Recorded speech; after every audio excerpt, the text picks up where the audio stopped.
Hello again. Welcome to Betting Weekly Tennis Live. This is a fun time because we are in the week of a major. It's lead up to major week. So anytime we get to the dance, we're excited about that. All on the Bet Rivers Network. Follow us on socials at Because We Win. Mitch Michaels, Dustin Fox, Rome in the rear view.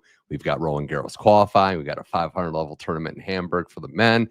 They're also playing in Geneva, where we'll see Novak Djokovic. Ladies in Strasbourg, also in Rabat. Dustin, good to chat with you. This is exciting, and there's tennis everywhere you look, so we're hooked. Sorry, getting my microphone working here. Yeah, no, it's good to be with you as well. And Roland Garros is upon us. The clay court season has been fun to watch, but it's obviously going to be culminated by one of the events of the year. A couple of tournaments here kind of sandwiched in between, but there's some good matchups and some good players playing in these three tournaments, I should say. That obviously we'll talk about some of the live matches going on today. We had a phenomenal week in Italy, a couple of weeks in Italy, I should say, and a great final yesterday, at least a great first set yesterday with Sinner and Alcaraz. But yeah, man, how things been with you? It's been good. Trying to keep up with everything is the big thing right now. So we have, qualifying going on for a major, but there's still so much to play for. We were talking about what you prioritize, and it's not even just top down where you stand in the food chain, because even players like Djokovic, like some top players, Vera playing this week. So there are players that want to get matches in. There's certain players that are like, no, I got my prep work in. Yep. So tons of matches to bet on, tons to look at. And we're going to look at the live stuff first, because Hamburg, as we mentioned, is a 250. Germany's own Jan-Lennard Struff just took the first set over Engel. Justin Engel, who's still -130, or Engel took the first set, rather. Struff took the next game. So Struff is +107, a set down on serve, one love. So any love? I mean, you hit a couple live bets last week, so I'm just going to defer to you in some of these live. Well, I mean, I don't know much about Engel. I mean, he's a 333rd in the world, and Struff is a much better player, at least established player. So there's probably some value there, I'm guessing, if you think he's going to come back and win. I've got nothing going on that one as of now. 17 years old, by the way. That's what I know about him. Is that the kid who had the crazy celebration, or is he? No, different teenager. Okay. All right. I mean, because there's so many young kids that have just been coming up and making their debuts and all these things, so it's kind of fun to see. But no, that one kid who had that crazy celebration, I don't even know his name, but he was nuts. Yeah, that was a different one. That was crazy. Yeah, the other match going on right now that I wanted to get to on the ATP side, you have Cam Norrie taking on Dominic Stricker. It is a set to the good for Norrie. Stricker's serving to start the match, and yeah, Norrie is over -1100 favorite right now. Stricker +525, still just a set though. So I don't know if you feel like Stricker can bounce back. He was part of a different generation that was touted, hadn't had the results, but who knows? Maybe he rallies today. Thought for a while he was just going to quit tennis, and he sort of keeps playing. I've wagered on him in some challengers over the years. Or over the maybe the last year, and it's interesting to see him still playing. But Cam Norrie, I don't know. I assume he was going to win that match. He's -1100 at this point after winning that first set. Yeah, Norrie's been trying to get back on the right foot too. Yes. Lots of experience, obviously, the advantage there. Stricker did well on the indoor hard court swing. He started to make some noise, but maybe clay's not his game. We'll see if it is. The ladies in Strasbourg still playing right now. Rabat's finished for the day. That's the fourth tournament in good old Morocco. But the ladies in Strasbourg right now, there's been some good results in the final matches of the day. We have Blinkova, Magdalena Freck. Blinkova's up a set, serving to go up 6-5 on the doorstep, but again, still, Freck's at +375, still on serve in the second. And then you also have maybe the feature match of the day across the board. Daria Kasatkina taking on Emma Raducanu. Raducanu's up a set on serve 3-2. Kasatkina serving down. So Emma's played better. I mean, that's part of it. And you'll see the numbers reflect that she is an overwhelming favorite despite them being on serve in the second. Styles make fights, Dustin. Raducanu's clean return of serve and Kasatkina's maybe lackluster serve, I think, is the reason why we're looking at this number. It was 3-1, now 3-2. Kasatkina has a break back, and now they're on serve in the seconds. We'll see if that one turns into a bit of a dogfight. Raducanu's been playing much better as of late. You think she's kind of getting out of her own head? I think so. Yeah, she's got some stability on her team. Hired a guy I know pretty well, Mpetshi, to coach her, the Tennis Channel broadcaster. Yeah. There's been 9. I was going to say, right, the best thing about Bet Rivers is all the options that you can bet on. and 9 breaks already in this match. So what's the next break? We're at a changeover right now. What's that instant break? I mean, is it plus money on the instant break right now? We can talk about that. That could be kind of fun here. And next, well, we got that. Yeah, they have the break point instant betting, right? Break point. Will there even be a break point in the next game? Is minus money or minus 220? So they're expecting Kasatkina to get broke. But yeah, I like those instant bets on Bet Rivers where you can just go right into it. Like, will there be a break the very next game? You know, it's kind of fun. It's kind of exciting.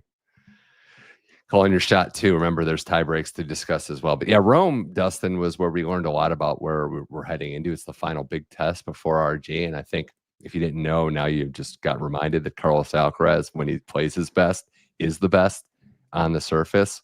Tight first set, saved a couple set points. Then the tiebreaker hit, and he flipped that switch that only the greats can do. Wins the tiebreak, runs away in the second, and hands Italy a sour outcome for the hometown guy. And now he has a title in all the main clay events. I know.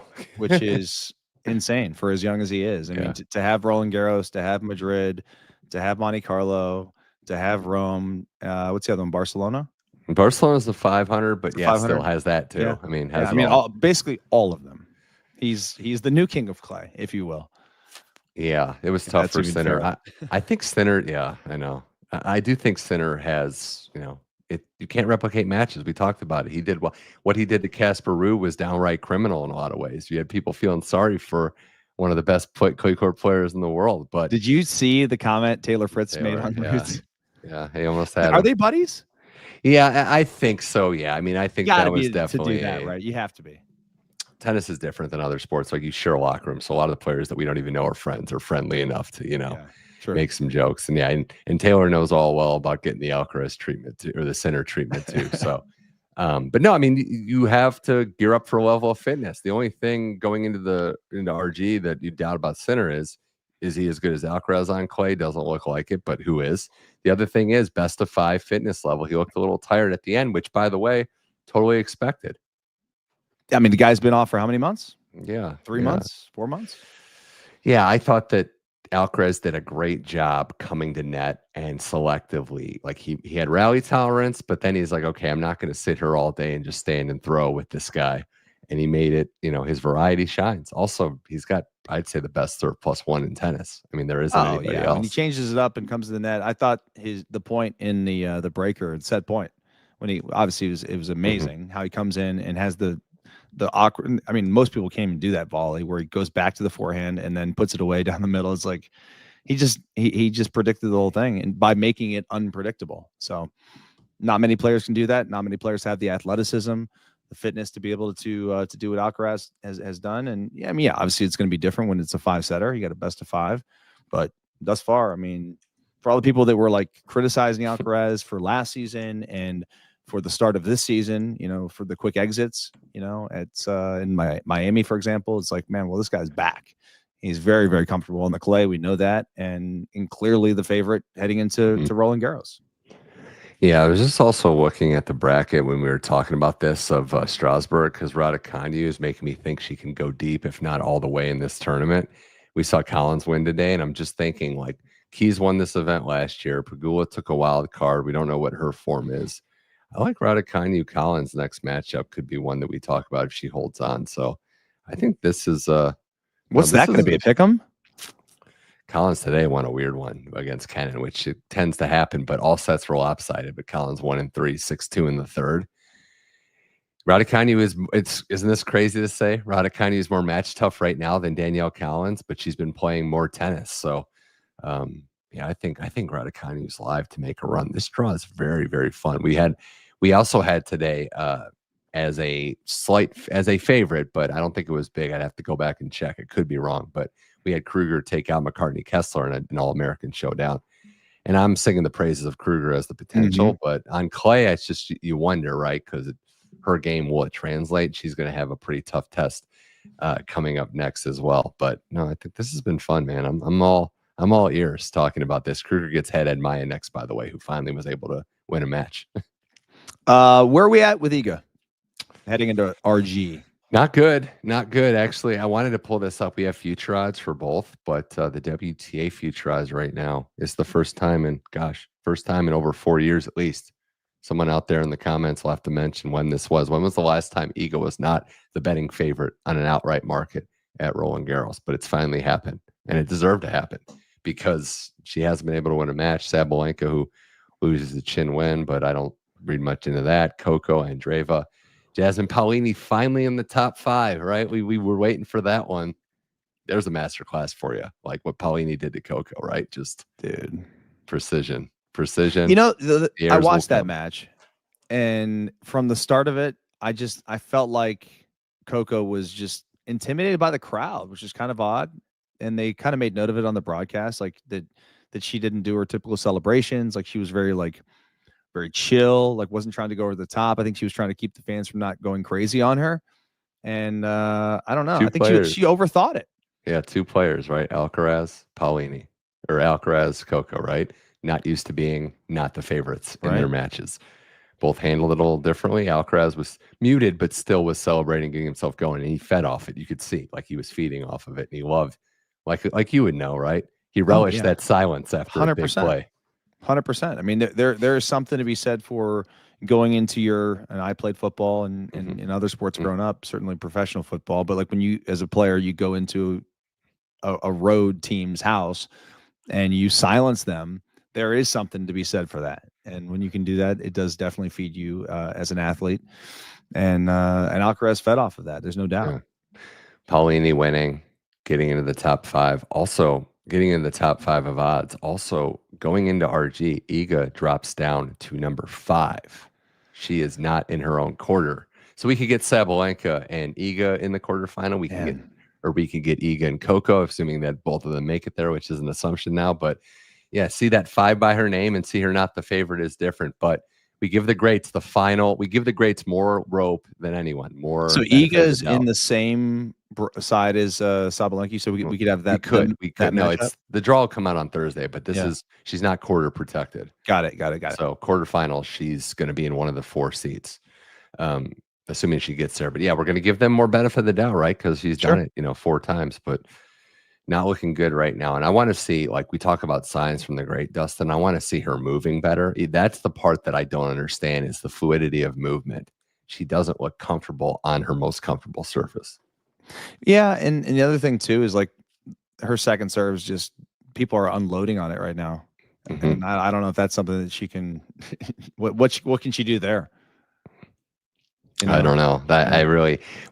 There's certain types of players that are seeing it, like sports athletes are so smart and word gets around fast, right? If you see an opening, you attack, and it's being aggressive and really trying to step into that second serve, which against Collins, she didn't win more than like 27%. So, I mean, that's win matches like that. As Raducanu does go up a break and is trying to get to 5-2. Norrie up a break in Geneva. A lot of good matches across the board. But yeah, looking at those French Open odds for the women, Dustin, I do think if you're going to look at value, Paolini's playing like better than that number. I mean, Coco and Andreeva are sitting in there like lurking, but interesting time, right? I don't want to cop it out, but I also think you could wait a few rounds, see where the market settles, see who's still in there and find value. Oh, totally. Some of those bigger odds, I mean, I think sometimes if you look at the individual matchups, you can find better odds, like just about the individual plays along the way. But it's not always a bad idea to sprinkle some seeds, some future seeds, and some of those long shot odds. If you want to throw a couple bucks down on, like an Ostapenko or a Paolini or Zhang, who just is coming off a great tournament. 2 names that are looking better. Diana Schneider, I know it didn't end well against Paolini, but has played really well on clay. I think she's up to like number 10 in the world right now, 10 or 11. And then Marta Kostyuk has been playing great. Yes. She just keeps running into Sabalenka. Breaker, right? Yeah. I mean, she's played her in 2 tight matches in Masters finals. And I know she won a set against Madrid, and she didn't win a set in either match. I said, I'm going to go down with the ship. I'm just going to keep making that prediction that she'll win a set against Sabalenka until it actually happens. I'm like pot committed now.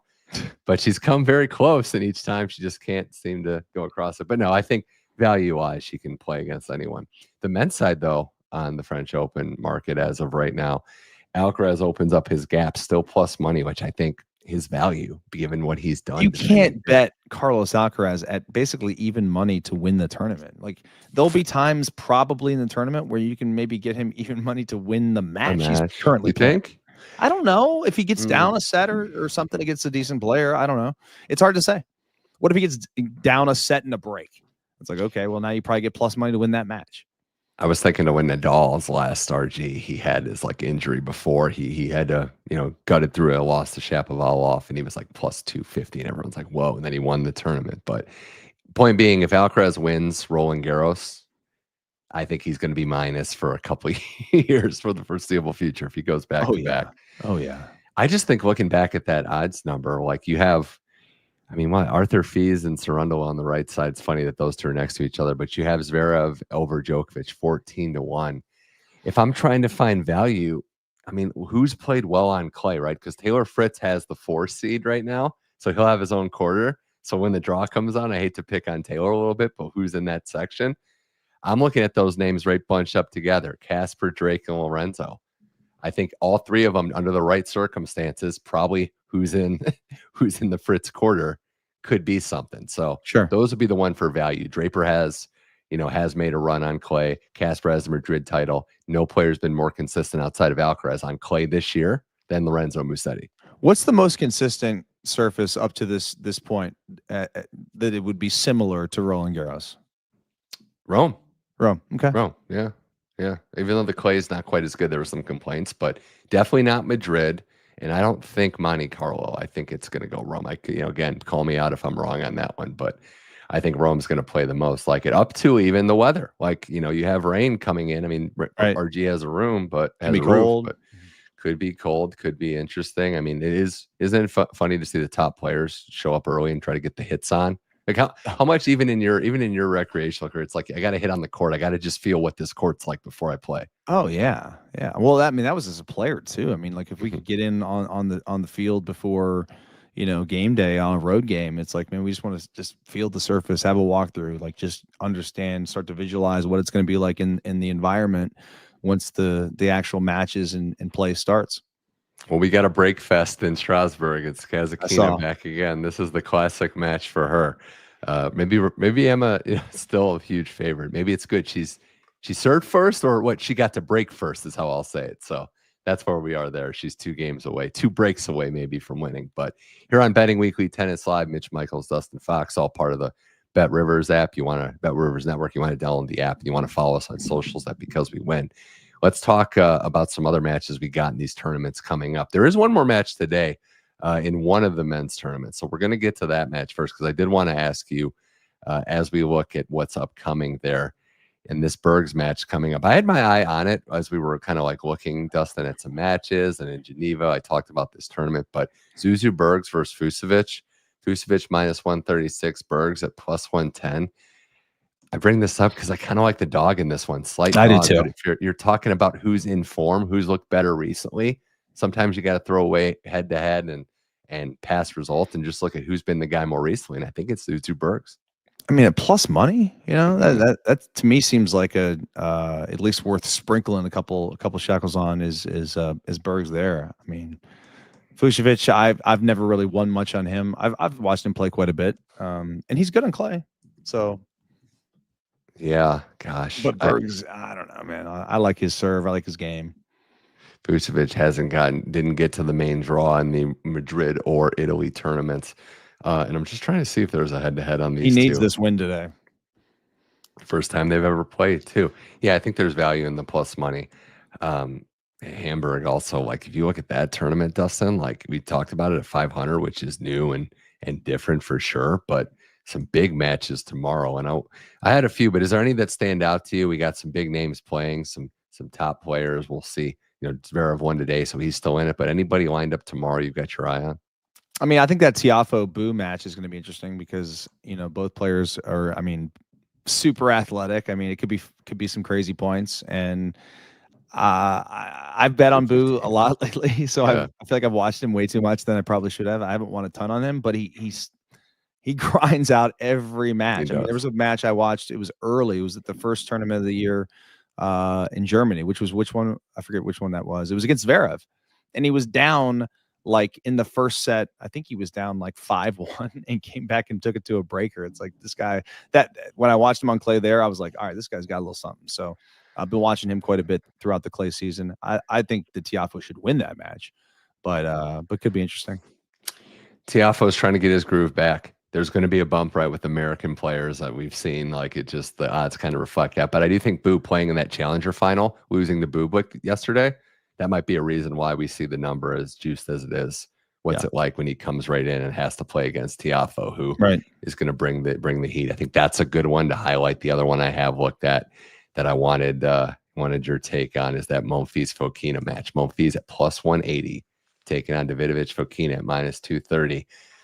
You can't count out Monfils, right? Even when I start to think it's possible, the guy just will pull some stuff out, pull the rabbit out of his hat. So do you think there's value in the aging, wonderful veteran Monfils, or is Fokina just too much on this surface? I think Fokina will be too much on this surface for Monfils, and it's got to be some look ahead too, right? For Monfils, he's not. This isn't it for him, right? Like we got Stans playing his last RG at Gasquet, like a lot of his era, but by all purposes, Monfils looks like he can play for another 3-4 years. He does.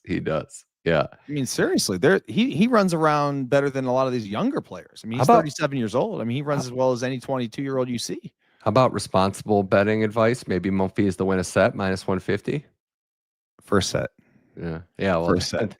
That's the one, right? That's the one you call. Yes. I love the first set because if you got a dog that you think can come out who plays well, like this is a perfect first set for Monfils. +148. I love that. That's my bet. Put that in my daily double. Okay. Well, we're going to have that daily double. Pick one is Monfils +148. And the game spread over under is 22.5. Game spread, as we look at it, is 2.5, I believe. So we'll get back to that in a second. But the other match I'm looking at in Hamburg tomorrow, last week's winners outside of Carlos Alcaraz, were Mpetshi, Perricard, and Bublik on the Challenger Tour. Each winning titles. Mpetshi, Perricard's at home in France, Bublik in Torino. They face in the first matchup in this tournament here in Hamburg, +110 Mpetshi, Perricard, -136 Bublik. And before you say it, Dustin, I'm going to look at the tiebreaker props a lot in this match. I'm just looking at seeing some other matches. Well, I'm already looking ahead to Wednesday now because we got the on Wednesday. You got Sarundalu, you got Zverev and Muller, Nakashima already lined up for those matches. Lehech, or is it Sarundalu's playing? How do you say that? I always screw his last name. Lehechka? Yeah, Lehechka won in 3 sets today. Kasatkina can't serve, and she's on the forehand side. She cannot. No, it's true. And this is the Kasatkina experience, right? She loses her serve a lot, but she battles on the return side. Kind of trying to close it out. Bet Rivers has a great prop that I like on the Mpetshi, Perricard, Bublik match. First set over 10.5 games is +145. So you can get a little tiebreaker or a 7-5 set. And that's a good play. I think that's a smart one there. Guys settling into Mpetshi, Perricard plays. I mean, he's the serve bot now. That guy. All first serves, no matter what the score. It could be love 40. He's going first serve on the second serve. I do love that. And then other matches to kind of look at. We've got a lot going on tomorrow, especially.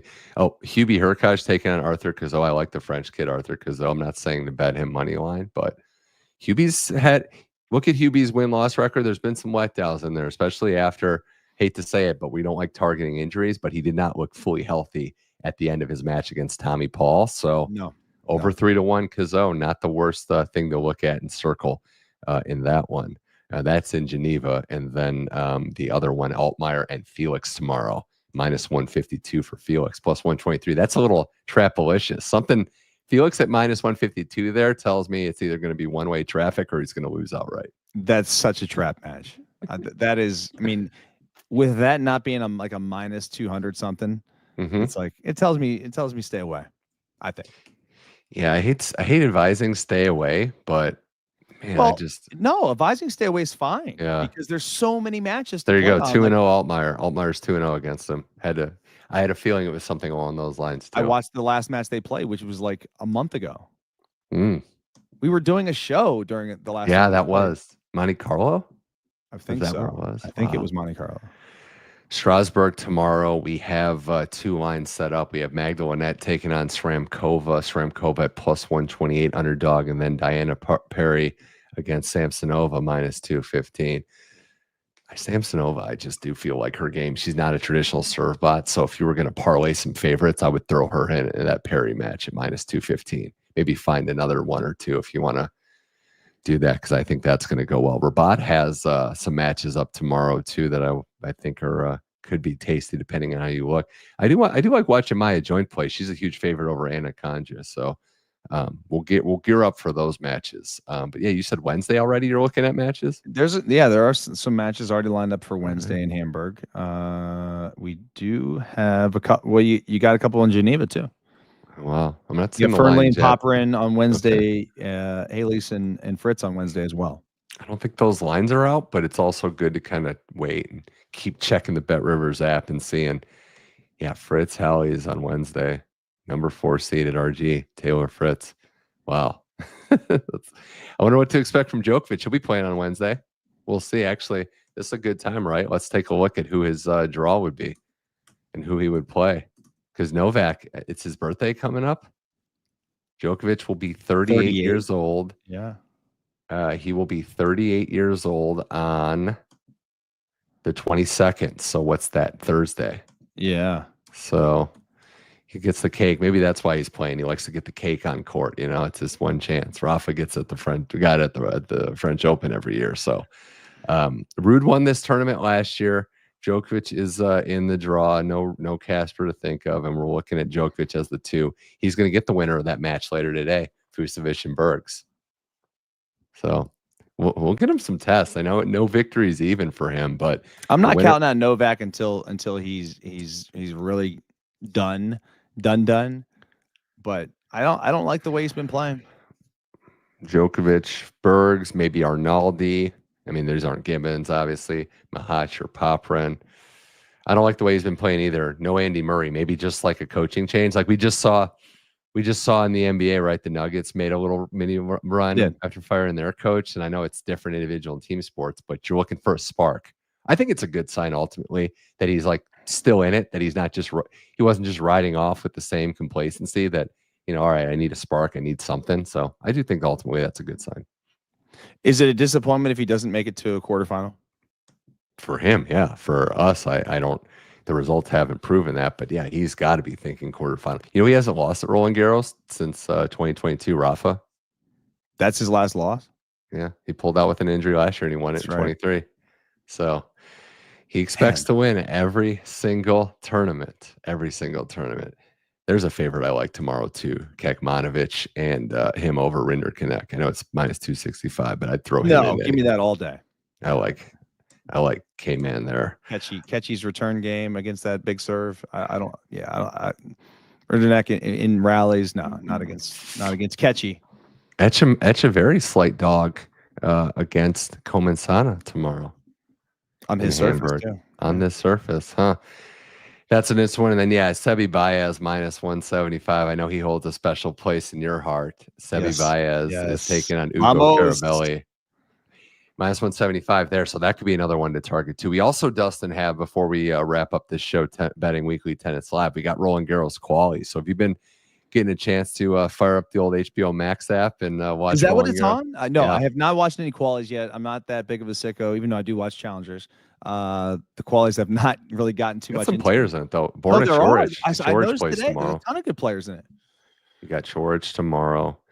You had a couple Americans lost. Colton Smith, unfortunately, like him. I do like him. He's gonna be good. Ooh, there's a good match tomorrow. We can talk about Elliot Spizzirri taking on Grenier. Hugo Grenier, Spizzirri, the Texas boy, minus 108. Grenier, minus 117. Can Spizzirri do it on clay? I hate to push people away, but it's a tough task for sure on this surface. And then Christian Garin against Harold Mayotte. Garin, who's, we know what he's done. He's working his way back. Minus 250 against Mayotte. So some juicy qualifying action. Like that. But HBO Max. All right. I do have HBO Max. I've never really used it for tennis, but I know that they've got a new partnership with Turner this year, right? For TNT. So yeah, they do. Looking at the qualifying draw. Yeah, Marin Cilic facing Yibing Wu. who won the Dallas Open a few years ago. Cilic is back in the qualifiers. Wow. Marin Cilic making a comeback.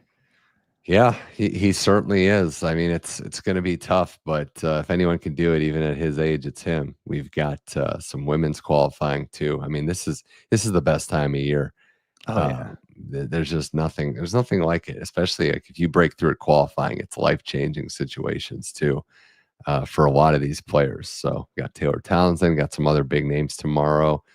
Daria Seville involved in the action. So yeah, I'm looking forward to it, man. This is going to be good.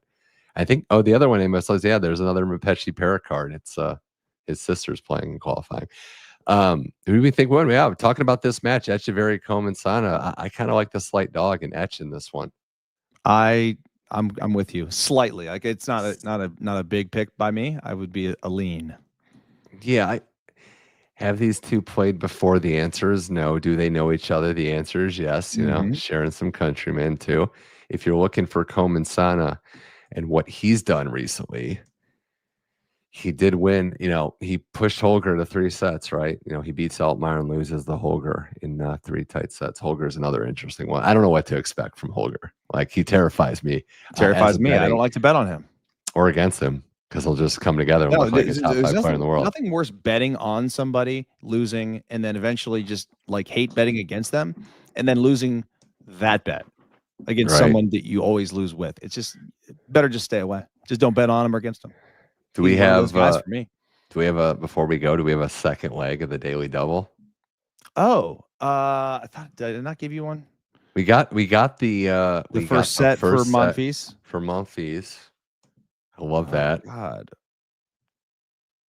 I think that's another one. I don't know. Let me. I know it. You can go. You got a lot of tournaments to choose from. Could go to. Could go. Give me Kecmanovic minus the games. Ooh, what do we have on that one? It's probably like minus 3.5, 4.5. Stand by 1 second. Yeah. So we're gonna go games on Kecmanovic, and that'll be a match tomorrow. Trying to also get a time here. So we're gonna go to Geneva about 6:40, I think, Eastern time. I think we'll get a time on that one. But on the game lines, that is going to be. I said spread, game spread. You want to go? I got it here. 3.5. 3.5 plus one plus money minus 3.5. It's plus money. Yep. So we'll do a quick calculation here. So we're gonna go with that game spread, and we're gonna go with the first set for Monfils. Yeah, so that's gonna be a really nice payout there. Yeah. Oh yeah. That's gonna be in the plus 300s, 3-1, something. Yeah, something 3.5 like to 1. You just think that that's going to be a little Kecmanovic action, then Monfils to just find a way, right? Why not? Find a way to win the first set and then probably lose in 3. So $20 on it to win, 60. 4-1. 4-1. 4-1. Huh? There we go. Well, about plus 408 is what I'm seeing in my quick parlay calculator. So hey, might as well.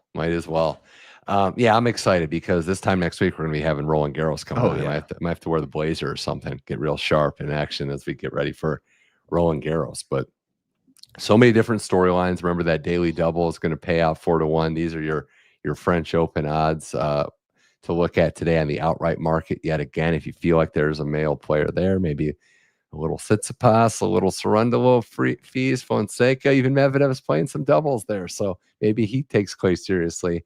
And on the women's side, Arina Sabalenka at plus 225 is the favorite. You can make these bets on the Bet Rivers app. If you think Iga turns it around, can Coco find her time? Andreeva, Paulini, Chen Wen. And I made this point. It'll be the final point I want to make, Dustin. On the women's side, every one of those winners at the top is a storyline. Iga figuring it out would be amazing. Sabalenka getting that first RG. Coco or Andreeva, or even Paulini, even Qinwen Zhang, a Chinese major champion again, would be great too. So I'm excited, man. This is the best. Yeah, me too, man. I can't wait as we wrap up the clay season with the biggest tournament of the year, and then you know how excited I get for the grass season. So I'm not going to get there yet. We're going to still enjoy the red dirt for another couple of weeks. We love tennis at all times of year. This show is on 3 times a week, all season long, all year long at 1 o'clock Eastern. But you can say this is like the peak run, right? You got RG, you got the clay into RG, into grass season, into Wimbledon. We've got 2 majors that'll be completed in the next 2 months. So yeah, there's nothing like that too. And then the draw comes out. So I know when the draw comes out, those numbers will change and we can be like March Madness again, breaking down draws. So Dustin, any final thoughts before I let you go? This was a fun one. Man. Enjoy all the great tennis the rest of today and tomorrow as well. And stick with us every day right here at 1 o'clock.